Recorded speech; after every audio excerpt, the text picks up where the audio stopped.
Assalamualaikum warahmatullahi wabarakatuh.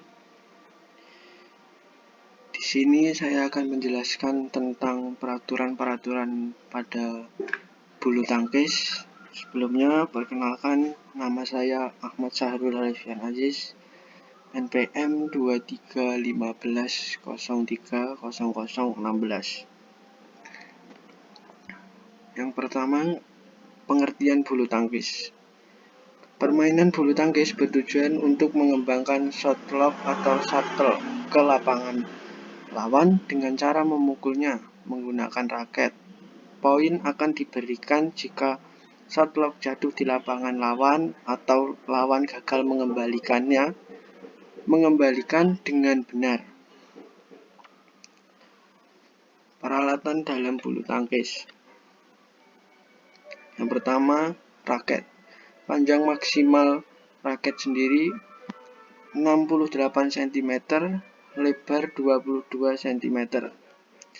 Yang kedua, area senar panjang 28 cm, lebar 22 cm. Untuk berat raket tidak lebih dari 150 gram. Material raket sendiri kayu bagian bawah, karbon atau aluminium itu pada bagian gagang.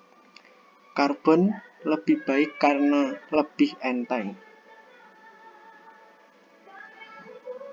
Yang kedua, ada kok.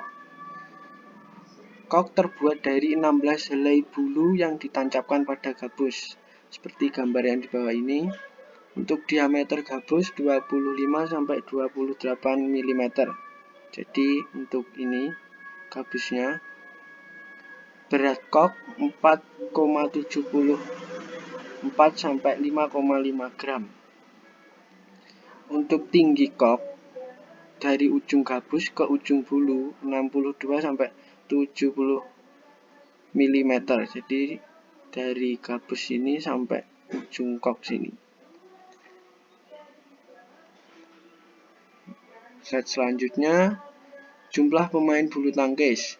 Kelompok yang pertama dalam bulu tangkis adalah tunggal putra, yang artinya satu tim terdiri dari satu pemain saja dan merupakan pemain pria ataupun putra, sehingga satu sama lain akan melawan sesama pemain tunggal putra dan ditentukan siapa yang perolehan nilainya paling banyak untuk dijadikan pemenangnya.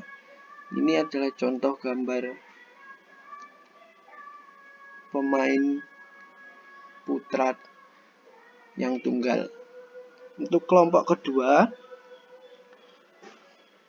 adalah tunggal putri, sehingga dalam kelompok ini permainan dilakukan oleh satu pemain perempuan. Lawan mainnya pun berasal dari kelompok tunggal putri, sehingga dirasa bisa menghasilkan permainan yang adil atau berimbang. Ini contoh atlet tunggal putri. Slide selanjutnya, kelompok ketiga adalah ganda putra, yang dalam permainan bulu tangkis satu tim terdiri dari 2 orang dan semuanya adalah pemain pria. Ganda putra kemudian akan melawan tim ganda putra lainnya, baik dari sekolahan lain, daerah lain, negara lain, dan sebaliknya. Ini contoh pemain ganda putra. Kelompok berikutnya adalah ganda putri. Sesuai namanya, setiap tim terdiri dari 2 pemain dan merupakan pemain perempuan. Lawannya pun juga berasal dari kelompok yang sama. Lawannya juga kelompok ganda putri juga. Dan ini adalah gambar contoh ganda putri. Dan yang terakhir, ganda campuran adalah ganda campuran di mana satu tim bulu tangkis itu terdiri dari 2 orang. Satu dari pemain laki-laki dan satunya adalah pemain perempuan. Dan untuk lawannya juga sebaliknya, sama. Dan ini adalah gambar atlet ganda campuran. Untuk slide selanjutnya, penentuan awal game dan perhitungan skor. Biasanya untuk awal game itu akan melakukan lempar koin. Lempar koin sendiri itu menggunakan lemparan undian oleh wasit untuk menentukan pemain mana yang melakukan servis dulu. Pemenang undian berhak memilih lapangan atau servis dan sebaliknya. Dan ini ada contoh gambarnya. Perhitungan poin. Penentuan kemenangan di olahraga ini menggunakan sistem best of 3, pemenang 2 babak. Jadi, pemain bulu tangkis bisa berlangsung sebanyak 2 hingga 3 babak. Jika ada pemain yang memenangkan 2 set berturut-turut, maka babak ketiga tidak perlu dilakukan. Pada setiap setnya, pemenang merupakan pemain yang berhasil mengumpulkan 21 poin terlebih dahulu. Jika terjadi kedudukan imbang 20 sampai 20 poin atau use, pertandingan akan dilanjut hingga salah satu tim unggul dengan selisih 2 poin. Nah, di sini ada contoh gambar tentang poin. Jadi untuk set pertama ini, tim A mendapatkan 22 poin dan tim B mendapatkan 20 poin. Jadi untuk set pertama ini dimenangkan oleh tim A. Dan set kedua itu tim A mendapatkan poin 23 dan tim B mendapatkan poin 25. Jadi untuk set kedua ini dimenangkan tim B. Jadi ini set pertama dimenangkan tim A, set kedua itu dimenangkan tim B. Jadi mendapatkan 1-1. Nilainya 1-1, jadi lanjut ke set ketiga. Dan set ketiga ini tim A mendapatkan 19 poin dan tim B mendapatkan 21 poin. Jadi pemenangnya ini adalah tim B. Dan gambar di bawah ini adalah contoh poin jus antara timnas Indonesia dan juga timnas Jepang yang terjadi jus hingga poin 29-29. Jadi untuk menentukan kemenangannya ini antara timnas Jepang dan timnas Indonesia ini, mana yang terlebih dahulu mencapai skor 30, maka itulah pemenangnya. Jika terjadi jus hingga poin 29. Oke, untuk set selanjutnya untuk pelanggaran. Yang pertama, kok menyangkut di net. Pelanggaran pertama. Untuk kedua, raket menyentuh net saat memukul. Untuk pelanggaran ketiga, saat melakukan pukulan atau raket melewati net dan masuk ke area tim lawan. Itu termasuk pelanggaran yang mengakibatkan poin untuk lawan. Keempat, kok sudah dipukul namun jatuh di area sendiri, tidak berhasil melewati net, otomatis poin untuk lawan. Saat menerima servis, pemain sudah bergerak dulu sebelum kok dipukul, itu otomatis juga menjadi poin untuk tim lawan. Saat melakukan servis atau menerima servis, pemain menginjak garis batas lapangan, itu tidak boleh, jadi itu akan menjadi poin untuk tim lawan. Yang ketujuh, kok jatuh di luar lapangan atau meluncur di bawah net atau koknya sendiri itu melewati bawah net, itu juga menjadi poin untuk tim lawan. Kok dipukul 2 kali, baik oleh 1 maupun 2 pemain dalam satu tim, itu juga menjadi poin untuk tim lawan.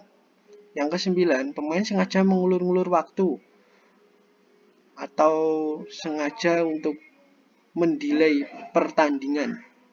Ke-10, pemain secara sengaja melakukan hal yang mengganggu tim lawan, seperti memprovokasi atau yang lainnya yang bersangkutan mengganggu tim lawan. Itu akan otomatis menjadi pelanggaran atau bisa saja terkena kartu. Dan ini terdapat 3 kartu kalau di bulu tangkis. Yang pertama itu kartu kuning. Kartu kuning itu peringatan pertama karena provokasi atau mengganggu pertandingan untuk kartu kuning. Dan kartu kedua itu kartu merah. Kartu merah ini diskualifikasi karena emosi tidak terkendali atau pelanggaran yang berat. Dan kartu hitam. Kartu hitam ini pemain yang melakukan pelanggaran berat seperti memukul bakal mendapat kartu hitam, seperti memukul lawan ataupun wasit itu akan terkena kartu hitam. Sanksi kartu hitam sendiri ini pemain diskualifikasi pertandingan dan keseluruhan turnamen, jadi otomatis tidak bisa melanjutkan turnamen selanjutnya atau pertandingan selanjutnya. Untuk slide selanjutnya, ukuran lapangan bulu tangkis. Yang pertama, berbentuk persegi panjang dibagi 2 oleh net. Jadi ini contoh gambar lapangan badminton bulu tangkis. Panjang lapangan 13,40 meter. Ini panjang dari sini hingga ke sini ini adalah 13,40 meter. Lebar lapangan bulu tangkis dari sini sampai sini ini adalah 6,10 meter. Untuk tinggi tiang net, ini contoh gambar net. Tinggi tiang ini 1,55 meter. Tinggi net dari sini sampai bawah, sampai garis lapangannya sini, itu adalah 1,52 meter. Untuk lebar net itu sama seperti lapangan, 6,10 meter. Jarak dari garis servis ke depan net 1,98 meter. Jadi ini garis servis ke depan hingga net. Ini dari sini sampai net sini itu 1,98 meter. Yang ketujuh, jarak servis tengah. Jadi servis tengah ke garis samping. Ini dari servis tengah ini, garis tengah ini sampai garis samping. Itu kalau untuk tunggal itu 2,9 meter. Jarak servis tengah ke garis samping untuk ganda itu 3,5 meter. Jadi dari garis tengah sini sampai garis samping sini itu 3,5 meter. Jarak garis servis belakang ke garis belakang ganda. Jadi ini ke belakang sini. Dari garis servis belakang sampai garis belakang untuk ganda itu 0,76 meter. Jarak samping lapangan ke garis pinggir untuk tunggal.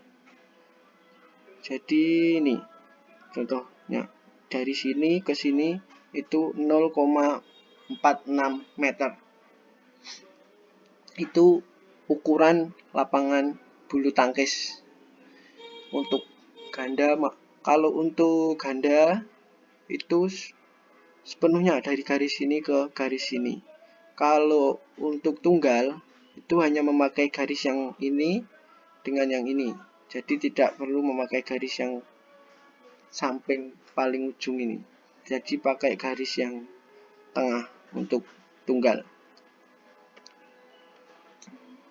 Oke, jadi sedikit penjelasan dari saya. Mungkin bila ada salah kata atau penjelasannya kurang tepat, mohon maaf. Sekian dari saya, presentasi saya tentang bulu tangkis. Wali taufik walhidayah. Wassalamualaikum warahmatullahi wabarakatuh.